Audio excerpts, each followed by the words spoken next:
태초에 말씀이 계시니라. 이 한 절의 말씀으로 말씀이 하나님이시구나를 깨닫고 하나님이신 그 말씀을 나와 내 자녀의 심령에 새기고 붙는다는 소망으로 말씀 암송을 시작했습니다. 하나님이 얼마나 크고 놀라운 존재이신지를 암송하는 말씀을 통하여 깨닫게 해주십니다. 이 말씀이 우리를 작게 만들고 이 말씀이 우리를 하나님 앞에 복종하게 만들고 이 말씀이 우리를 깎고 꺾습니다. 내 고집과 내 생각과 내 뜻보다 하나님의 뜻이 너무나 강하고 크고 놀라워서 그 앞에 굴복하는 역사가 각 가정과 개인에게 끊임없이 나타나고 있습니다. 암송에 대한 기본 스피릿 0에 대해서 나누겠습니다. 여러분들이 끝까지 암송하는 데 도움이 될 수 있도록 준비했습니다. 암송학교의 3가지 말씀 축에 대해 말하겠습니다. 첫 번째는 신명기 6장 4절부터 9절까지 말씀입니다. 이 말씀은 앞부분은 하나님을 사랑하라, 뒷부분은 그 말씀을 내 마음에 새기고 내 자녀에게 가르치라는 말씀입니다. 표에 붙이고 이마에 붙이고 문기둥에 붙이고 하나님의 말씀을 시공간을 초월하여 강론하라는 말씀입니다. 이 기본적인 쉐마의 말씀에 대해 나누고 싶습니다. 제가 큰아이를 임신했을 때 온누리교회 어머니 기도에 참석했습니다. 이곳은 자녀를 위해서 기도할 때 어머니들이 울며 마음으로 기도하는 곳이었습니다. 그 어느 기도 모임보다 강력한 기도 모임이었습니다. 그때 목사님께서 누가복음 1장 15절에서 17절 말씀을 주셨습니다. 요한이 태중에 있을 때 사가랴와 엘리사벳이 받은 말씀입니다. 3가지인데 이는 그가 주 앞에 큰 자가 되며 포도주와 독한 술을 마시지 아니하며 모태로부터 성령의 충만함을 받아 이스라엘 자손을 주 곧 그들의 하나님께로 많이 돌아오게 하겠습니다. 그가 또 엘리야의 심령과 능력으로 주 앞에 먼저 와서 아버지의 마음을 자식에게 거스르는 자를 의인의 슬기에 돌아오게 하고 주를 위하여 세운 백성을 준비하리라. 요한이 태중에서 하나님께 받은 말씀입니다. 그 목사님께서 기도회 때 하나님 나라에서 큰 자, 거룩하고 구별된 자, 속한 곳을 이롭게 하는 자, 이 3가지를 두고 어려서부터 아이를 두고 기도하라 하셨습니다. 저는 큰아이가 조리원 때부터 이 말씀으로 기도하였습니다. 거룩하고 구별된 자녀로 키우고자 하는 소망으로 항상 기도를 드렸고 말씀 암송으로 주님께서 저를 인도하셨습니다. 이 교회에 와서 큰 진리를 주셨습니다. 하나님께서 신명기 6장 4절에서 9절까지 말씀이 아이들을 거룩하고 구별되게 키울 수 있는 방법임을 깨닫게 해주셨습니다. 말씀을 새기고 가르치면서요, 하나님을 사랑하는 것과 자녀에게 말씀을 가르치는 것에 연관을 짓는 것이 저에게는 어려웠습니다. 이스라엘 백성 사람들이 가장 중요히 여기며 이 말씀을 철저하게 지킨 말씀이라 하는데 제 안에서는 풀어지지 않았습니다. 명령이니까 알지 못하였어도 이 방법을 따라 시작하였습니다. 그 후에 받은 말씀은 말라기 4장 6절 말씀을 주셨습니다. 그가 아버지의 마음을 자녀에게 돌이키게 하고 자녀들의 마음을 그들의 아버지에게로 돌이키게 하리라. 돌이키지 아니하면 두렵건대 내가 와서 저주로 그 땅을 칠까 하노라 하시니라. 이 말씀은 구약의 맨 마지막 말씀입니다. 예수님이 다시 오실 때 하나님께서 아버지와 자녀의 연합함을 찾으신다는 말씀입니다. 부모와 자녀 세대의 연합을 쓰시겠다고 하나님께서 구약 맨 마지막에 말씀하셨습니다. 누가복음으로 돌아가겠습니다. 요한의 사명과 말라기 말씀의 사명이 우리에게 주신 모든 세대에게 주신 사명입니다. 이사야서 40장을 보시겠습니다. 외치는 자의 소리여 이르되 너희는 광야에서 여호와의 길을 예비하라. 사막에서 우리 하나님의 대로를 평탄하게 하라. 이사야서에서 요한의 사명이 나옵니다. 사막에서 여호와의 길을 예비하라. 그리고 풀은 마르고 꽃은 시드나 하나님의 말씀은 영원하다. 이것을 외치고 가르치라고 요한에게 명령하셨습니다. 이사야서 40장 11절 말씀을 보시면 그는 목자같이 양떼를 먹이시며 어린 양을 그 팔로 모아 품에 안으시며 젖먹이는 암컷들을 온순히 인도하시리로다. 요한의 사명과 신명기 사명과 이사야 사명 명령들 중 일치하는 명령이 있는데 아버지 마음을 자식에게로 돌이키게 하는 역할을 젖먹이는 암컷들이 한다고 합니다. 쉐마의 사명이 다음 세대의 믿음과 교회를 지키고 민족을 지키고 하나님의 나라를 지키는 일의 방법임을 말해주고 있습니다. 이 말씀이 성경 곳곳에 풀어져 있습니다. 신명기 6장 4절에서 9절 말씀이 하나님을 사랑하라 그리고 자녀에게 말씀을 가르치라인데 후반부를 보시면 집에 앉았을 때에든지 길을 갈 때에든지 누워있을 때에든지 일어날 때에든지 시간과 공간을 다 초월하여 아이에게 말씀을 가르치라. 이 말씀을 실제로 할 수 있을까요? 저는 이것은 불가능하다. 우리는 흉내만 내는구나 하며 시작하였습니다. 그런데 이 말씀을 삶 가운데 가져오고 이것을 지키려고 노력하면서 느낀 점은 이것은 명령입니다. 하나님을 사랑하라. 여호와를 사랑하라. 새겨라. 기록하라. 명령자의 놀라운 권세, 능력. 명령은 명령을 수행하는 사람의 힘이 아니고 지시자의 힘과 권세가 명령 가운데 강력하게 임한다는 것을 알 수 있습니다. 이 명령은 하나님이 하신 것입니다. 하나님의 명령을 수행하는 사람에게는 명령자의 지위와 능력과 힘이 이 말씀을 실행하는 사람에게 전이 됩니다. 명령자의 권위와 권세를, 명령자의 능력을 여러분이 하나님을 사랑하는 것을 삶 가운데 옮겨오는 놀라운 일을 실행하는 것입니다. 지금이 왜 마지막 때인가를 설명할 필요가 없습니다. 여러분이 잘 아시고 계십니다. 세상 가운데의 경계가 무너지고 있습니다.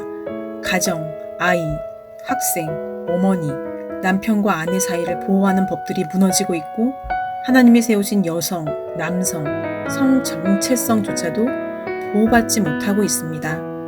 이 땅 가운데의 하나님의 계명이 성도들과 저희들에게 진리가 없으면 풀은 마르고 꽃은 시드나 하나님의 말씀은 영원해. 진리를 모르는데 어떻게 풀과 꽃과 진리를 구별합니까? 세상에서는 문화로 모두 다 그렇게 사는데 여기서 어떻게 진리를 구별할까요? 경계가 없고 진리를 모르면 풀과 꽃과 진리를 구별하지 못합니다.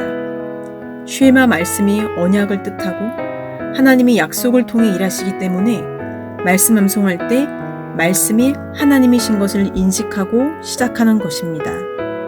우리는 하나님을 종으로 생각합니다. 하나님을 우리의 필요대로, 우리가 원하는 방법대로 일하시기 원하고 힘이 들면 하나님을 불러내고 그 일이 끝나면 하나님을 밀어내고 멸시합니다. 입으로만 하나님을 경외한다고 합니다. 예배가 무엇입니까? 어느 전도사님께서 말씀해 주셨습니다. 예배는 이마가 땅에 닿는 것입니다. 배와 이마가 땅에 닿고 팔을 뻗어 하나님 앞에 엎드리는 것입니다. 자복하고 엎드리는 것입니다. 하나님 앞에서 얼굴을 들지 못하는 것입니다. 그 복종이 무엇으로 이루어질까요? 날마다 살아온 옛 습관에서 그 복종이 어떻게 일어날 수 있을까요? 요한은 풀과 꽃은 마르지만 하나님 말씀은 영원해라고 외쳤습니다. 마태복음 3장 2절 3절에서 요한이 구체적으로 외친 말씀이 있습니다. 무엇을 외쳤냐면 회개하라 천국이 가까이 왔느니라 하였으니 그는 선지자 이사야서를 통하여 말씀하신 자라 일렀으되 광야에 외치는 자의 소리가 있어 이르되 너희는 주의 길을 준비하라 그가 오실 길을 곧게 하라 하였느니라. 무엇을 회개하라 했냐면요. 모세는 걱정했습니다. 출애굽 후에 이스라엘 백성들이 장차 소멸될 것을 주목하며 살 것을 염려했습니다. 이 땅의 사람들은 장차 소멸될 것을 주목하면서 삽니다. 장차 소멸될 것을 주목하는 사람들은 하나님 나라에 들어갈 수 없습니다. 그래서 요한이 회개하라고 한 거예요. 무엇을 붙들려고요? 진리를 붙들고 영원하신 하나님을 알라고 요한이 한 말입니다. 그러면 우리가 어떻게 회개할 수 있을까요? 요한의 사명이 암송과 예배 가운데 어떻게 회개가 임할 수 있을까요? 제가 처음에 마태복음 5장에서 7장, 로마서 8장을 암송했습니다. 마태복음 암송할 때 힘이 들었습니다. 말씀대로 살지 못함에 힘이 들었고 진짜 구원을 내가 받는가에 대한 고민이 시작되었습니다. 1년 동안 내가 구원을 받은 자입니까? 그 기도를 울부짖으며 올려드렸습니다. 제가 우연히 지옥 동영상을 보았는데 너무 끔찍했습니다. 그곳이 멀리 있는 곳이 아니고 내가 갈 곳처럼 느껴졌습니다. 우리나라 여행이나 동남아 등 여행을 가서 미나를 보게 되면 전부 지옥도가 있습니다. 그것들은 전부 비슷합니다. 저희 자녀들이 그것들을 보고 제게 물었습니다. 엄마, 진짜 있는 건가요? 저는 모르지만 이 그림보다 더하지 덜하진 않을 거야 라고 제가 대답했습니다. 제 마음에 탄식의 소리가 들렸습니다. 이 고민을 안 하고 사는 것이 장차 소멸될 것을 주목하고 사는 것입니다. 이 세상은 여러분이 하나님이 살아계시고 하나님이 누구이신가에 주목하지 않으면 여러분은 장차 소멸할 수밖에 없는 것을 쫓아서 살아갈 수밖에 없는 세상입니다. 히브리서 8장 1절 말씀. 지금 우리가 하는 말의 요점은 이러한 대제사장이 우리에게 있다는 것이라. 우리가 암송하고 있는 대전제는 예수 그리스도가 우리와 함께 계시다. 이것입니다. 언약은 예수 그리스도입니다.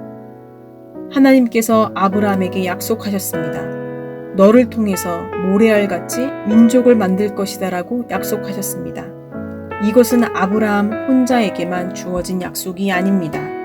아브라함의 집에 있는 아브라함과 사라에게, 그 가정에게 주신 약속입니다. 히브리서 8장을 보시면 언약의 본체를 얘기합니다. 8절 중 내가 이스라엘 집과 유다 집과 더불어 새 언약을 맺으리라 말씀처럼 집에 준 언약입니다. 이 언약은 하나님이 가정에게 주신 것입니다.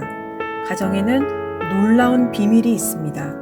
모든 어둠을 물리치고 모든 우상을 파하고 자녀를 세상으로부터 보호하고 예수 그리스도와 하나님을 알게 할 수 있는 비밀이 가정에 숨겨져 있습니다. 이 언약의 실체에 대해 말씀하겠습니다. 갈라디아서 3장 16절 말씀이 약속들은 아브라함과 그 자손에게 말씀하신 것인데 여럿을 가리켜 그 자손들이라 하지 아니하시고 오직 한 사람을 가리켜 내 자손이라 하셨으니 곧 그리스도라. 아멘. 여러 사람을 가리키는 게 아닙니다. 그리스도 한 분이십니다. 하나님 나라를 이루어 사는 사람들이 예수님 한 분이 아니면 그 나라에 들어가지 못한다고 말합니다. 예수님이 언약이십니다. 히브리서 8장 말씀을 보겠습니다. 만약에 제사를 잘 지내서 구원을 받을 수 있으면 예수님은 제사장의 모습으로 오셨을 것입니다. 하지만 그분은 제사장의 모습으로 오시지 아니하셨습니다. 예배, 제사, 훌륭하게 모여서 드리는 제사로는 구원을 이루지 못합니다. 무엇을 깨달아야 하냐면 9절 또 주께서 이르시기를 이 언약은 내가 그들의 열조의 손을 잡고 애굽 땅에서 인도하여 내던 날에 그들과 맺은 언약과 같지 아니하도다. 그들은 내 언약 안에 머물러 있지 아니하므로 내가 그들을 돌보지 아니하였노라. 아멘. 언약 안에 머물러 있는 자를 돌본다 하셨습니다. 언약 안에 머물러 있지 않으면 돌보지 않는다 하셨습니다. 10절 또 주께서 이르시되 그날 후에 내가 이스라엘 집과 맺을 언약은 이것이니 내 법을 그들의 생각에 두고 그들의 마음에 이것을 기록하리라. 나는 그들에게 하나님이 되고 그들은 내게 백성이 되리라. 아멘. 이 쉐마의 말, 새기다, 가르치다, 이 말이 성경 곳곳에 다른 말로 이렇게 표현됩니다. 내 법을 그들의 생각에 두고 그들의 마음에 이것을 기록하리라. 그러면 나는 그들의 하나님이 되고 그들은 내게 백성이 되리라. 이 언약은 내가 하나님이고 내가 너희를 구원하는 것, 출애굽시킨 것, 민족을 구별하는 것, 이것을 자녀에게 가르치라. 그래서 신명기 말씀에서 내 자녀에게 절기를 지켜라. 예배를 지켜라. 그리하면 내 자녀가 이게 뭐냐고 묻거든 하나님이 너와 내 자손을 구원하셨다는 것. 이것을 자녀에게 가르치라. 이 말입니다. 이것이 언약입니다.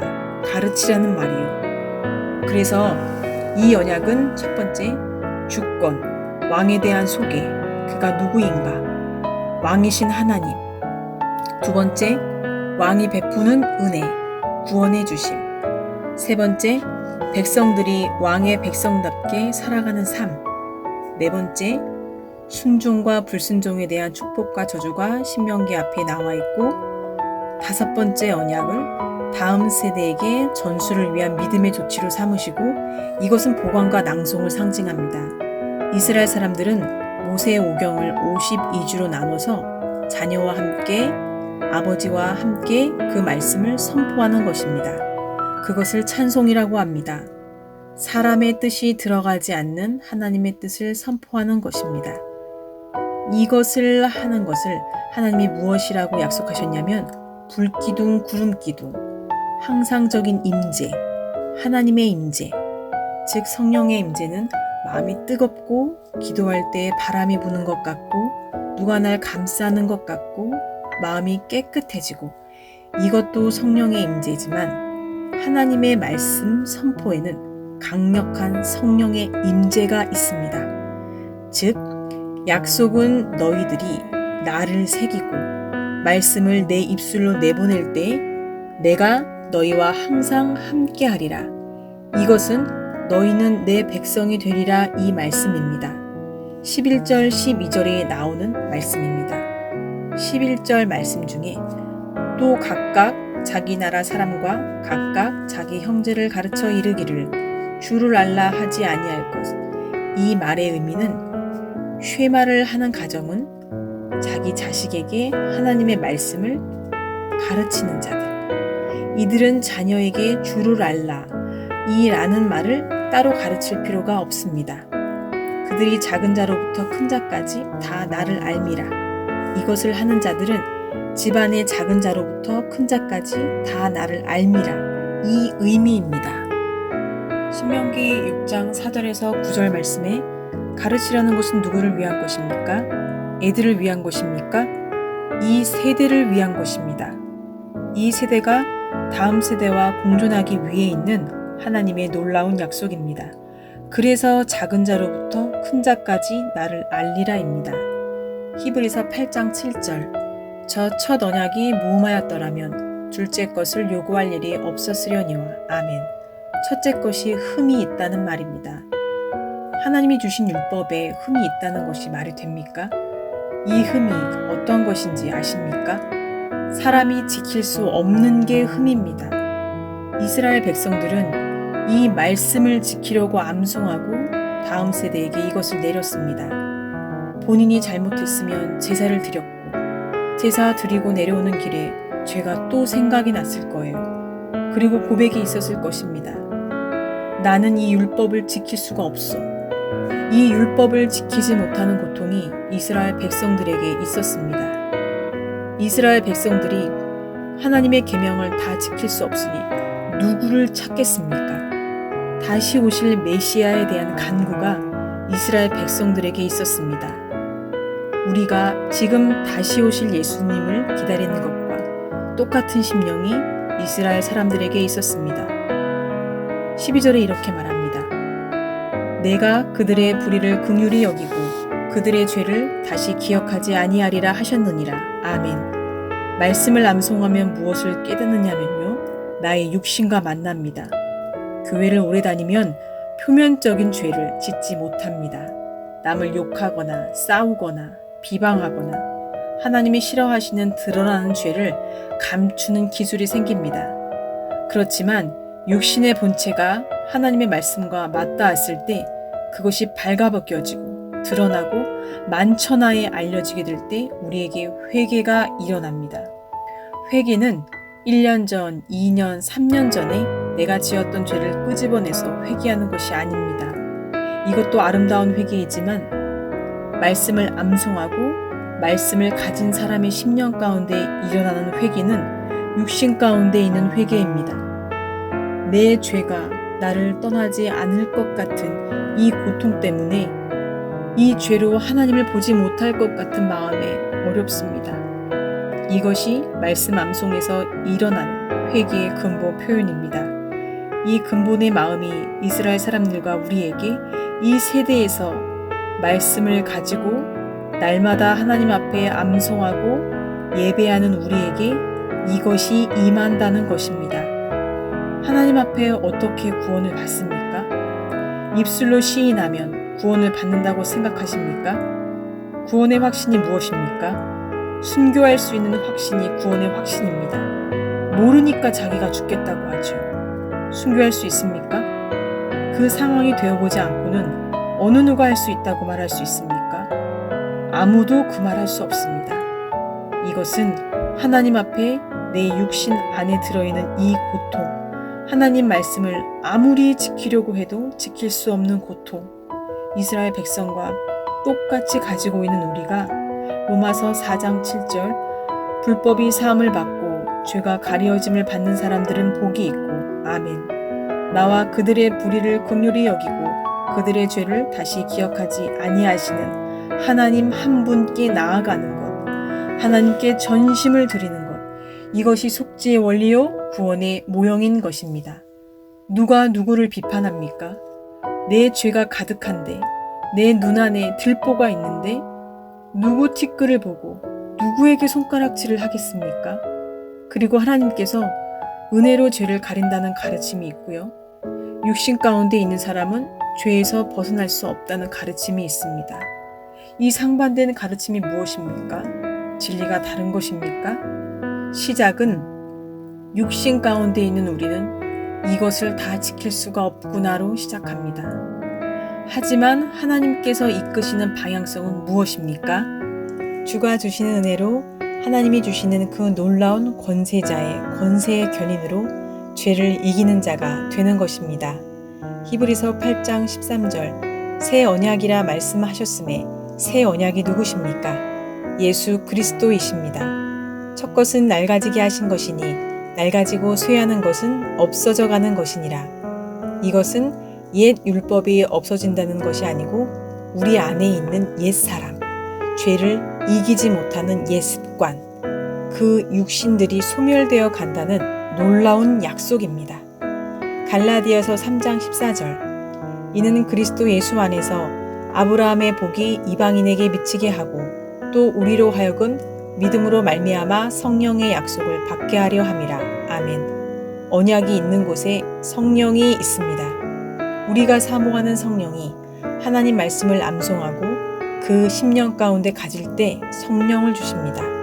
고린도전서 1장 21절 하나님의 지혜에 있어서는 세상이 자신의 지혜를 통해 하나님을 알 수 없으므로 하나님께서 어리석게 보이는 말씀 선포를 통해 믿는 사람들을 구원하시기를 기뻐하셨습니다. 우리말 성경. 아멘. 이 말씀 선포가 여러분과 여러분 자녀를 구원할 것입니다. 왜냐하면 하나님의 말씀 선포에는 하나님의 일하심이 있습니다. 말씀의 주체자가 하나님의 뜻이 선포되어지는 곳에 수행되어지는 놀라운 약속이 성경 가운데 있다는 것입니다. 암송할 때는 영으로 암송하는 것, 육으로 암송하는 것이 있습니다. 쉽게 이야기하면 육으로 암송하는 것은 내 뜻, 내 힘, 내 자랑으로 하는 것입니다. 사람에게 보이려고 그들 앞에서 암송하는 것이 육으로 하는 암송입니다. 영으로 하는 암송은 하나님 앞에 자복하고 이마를 땅에 대고 그 마음으로 하나님 앞에 나아가는 것. 누구와? 내 자녀와. 이것이 영의 암송입니다.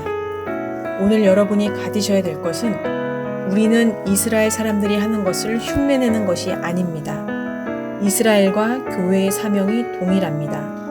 우리를 교회로 하나님이 부르셨고 하나님 나라를 확장하고 하나님 나라를 지키는 사명이 여러분과 저에게 있습니다. 이스라엘 사람들도 똑같이 그 사명을 감당합니다. 그 사명을 성경을 보면 감당하지 못할 것처럼 느껴지지만 하나님이 보시는 먼 시각에서 이스라엘 사람을 바라보면 이스라엘 사람들은 많은 박해와 핍박과 순교를 감당하며 하나님 말씀을 전수하는 사명을 끝까지 지킨 민족입니다. 그래서 하나님이 나라를 정하시고 그곳에 나라를 세울 때 디아스포라로 만국에 흩어져 있던 사람들이 한 곳에 모여서 이스라엘을 세웠습니다. 우리도 구별되고 거룩한 사람들을 곳곳에서 야육하고 하나님 나라를 지키는 게 교회의 사명이고 여러분의 사명입니다. 하나님의 때에 하나님이 부르시는 그곳에 하나님의 나라가 이루어지고 마지막 때에 말라기 4장 6절 말씀처럼 하나님이 찾으시는 그 가정과 그 교회가 우리가 되어야 합니다. 그리고 우리 말고 많은 자들이 이미 거룩하고 구별된 이들이 세계 곳곳에서 자라고 있습니다.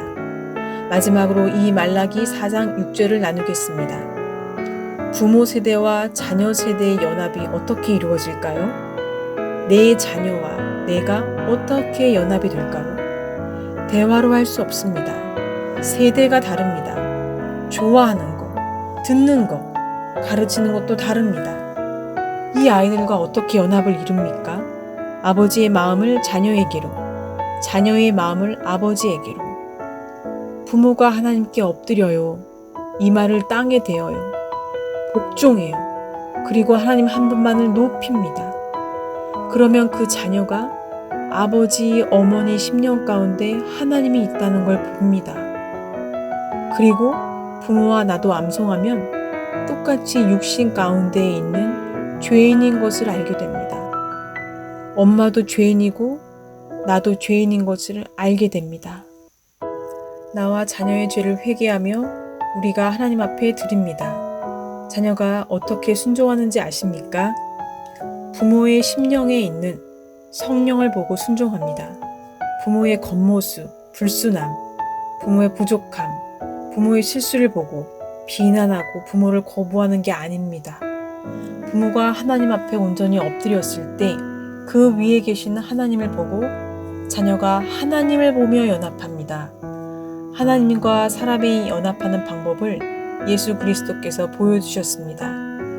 예수님은 자신의 뜻과 자기의 생각을 1.1핵도 살지 않으시고 오직 하나님의 뜻에 맞추고 삶을 다 살아내신 삶을 보여주셨습니다. 그 육신의 삶이 우리에게 임하는 것이 언약을 받는 것입니다. 말씀이 여러분에게 경계를 주고 갈 길을 알려주고 해야 할 말과 생각해야 할 것과 해야 할 일들을 아이와 우리를 위해 인도해 주시는 게 언약입니다. 구원은 우리가 하나님께 구원을 받았습니다라고 말로 하는 것이 아닙니다. 감히 인간을 구원하는 구원의 조건이 우리에게 옮겨지지 않습니다. 그렇게 생각하는 것은 어리석은 짓입니다. 구원받는 권세가 우리에게 옮겨지지 않습니다. 권세는 예수 그리스도 하나님 한 분만이 갖고 계십니다. 구원의 모양은 하나님의 구원의 놀라운 언약 가운데로 우리가 들어가는 것입니다. 들어가야 구원을 받는 거예요. 들어가지 못하면 돌봄을 받지 못하는 것이 이게 쉐마의 원리입니다. 여러분과 여러분의 자녀가 하나님 성령의 다스리심과 성령의 인도하심과 성령의 보호하심을 받도록 여러분이 이제 엎드려야 하는 시기가 왔습니다. 세상은 너무 험하고 모두 다 그렇게 살고 모두가 소멸될 것을 정신없이 쫓아갑니다. 교회도 마찬가지입니다. 말씀이신 예수 그리스도가 내 안에 오는 것, 주가 내 안에, 내가 주 안에, 이 추상적이고 커다란 진리가 내 삶 가운데 내려오고 내 안에 들어오는 그것이 처음에는 믿겨지지 않고 와닿지 않고 깨달아지지 않지만 여러분이 날마다 성심을 다해서 하나님께 전심을 드리는 훈련을 할 때 여러분이 그것을 깨달을 수 있습니다. 하나님께서 분명히 알게 해 주실 것입니다. 무엇으로요? 여러분이 암송하는 그 말씀으로요. 보여주세요. 제가 그것을 보았습니다. 다음 주는 가정이 얼마나 놀라운 것인지, 하나님이 가정을 통해 무엇을 이루실 것인지 이야기를 하겠습니다. 감사합니다.